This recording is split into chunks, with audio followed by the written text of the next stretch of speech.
Of diminishing utilities. Modern economics का एक theory है, हर जगह पढ़ाते हैं, समझता शायद कोई नहीं क्योंकि बदलता कुछ भी नहीं देखता हूं मैं।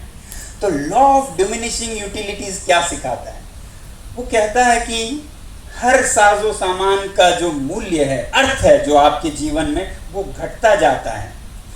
जब आप नंगे पैर चल रहे हो, आपके पैरों में कांटे चुभते हैं, कंकड़ चुभते हैं, आपको एक जोड़ा जूता मिले तो आपको 100% संतुष्टि मिलती है कि आपके पैर बच गए कांटों से, कंकड़ से। जब आपको दूसरा जोड़ा जूता दिया जाता है तो उसका वो माने नहीं होता है जो पहले जोड़े का था।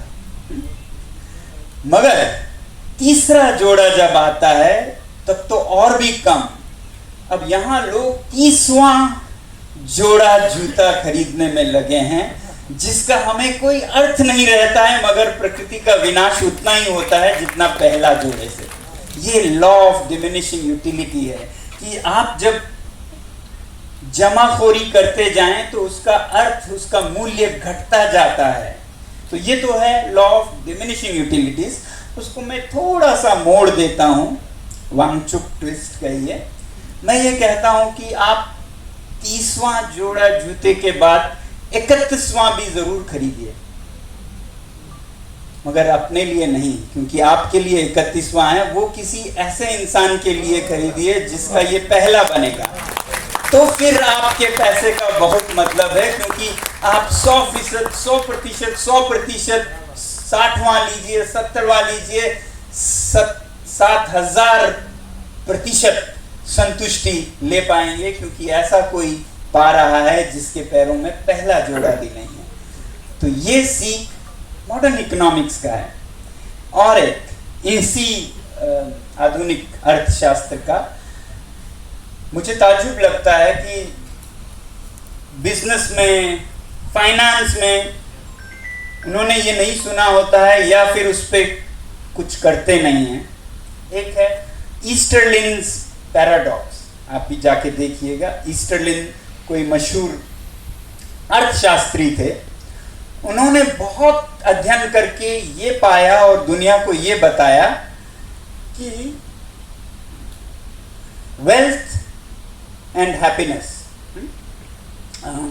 दौलत और खुशी का संबंध उन्होंने एक ग्राफ पे दिखाया।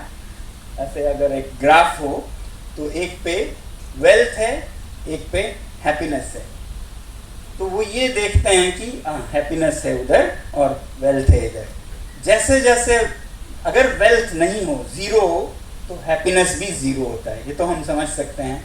चाहे जितना भी हम बड़ी बातें करें, कोई भी भूखे पेट खुश नहीं हो सकता। जितने भी सादगी या धर्म की बात करें, नंगे पैर भूखे पेट कोई खुश नहीं हो सकता है। खुशी भी जीरो होगी अगर आपके पास इतनी भी दौलत ना हो। मगर उसके बाद दौलत 1, 2, 3, 4 बढ़ता जाए तो एक आते ही आपकी खुशी भी उतना ही बढ़ेगा। तो ग्राफ बढ़ता है।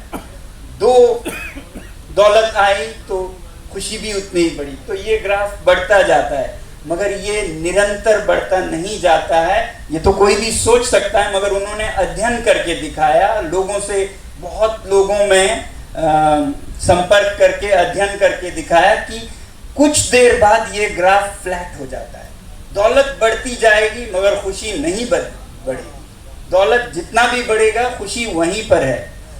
तो फिर इतने दौलत के पीछे भागने का मतलब क्या है? पूरे साइंटिफिक इकोनॉमिक वे में बताया है जो आज के लोग समझते हैं। फिर उसके बाद भी अगर हम दौड़ें तो फिर हम अशिक्षित हैं, अविकसित हैं।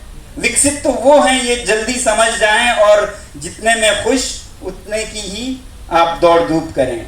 साधु इतना, साईं इतना दीजिए जहां में कुटुंब समाए, मैं भी भूखा ना रहूं, साधु ना भूखे जाए।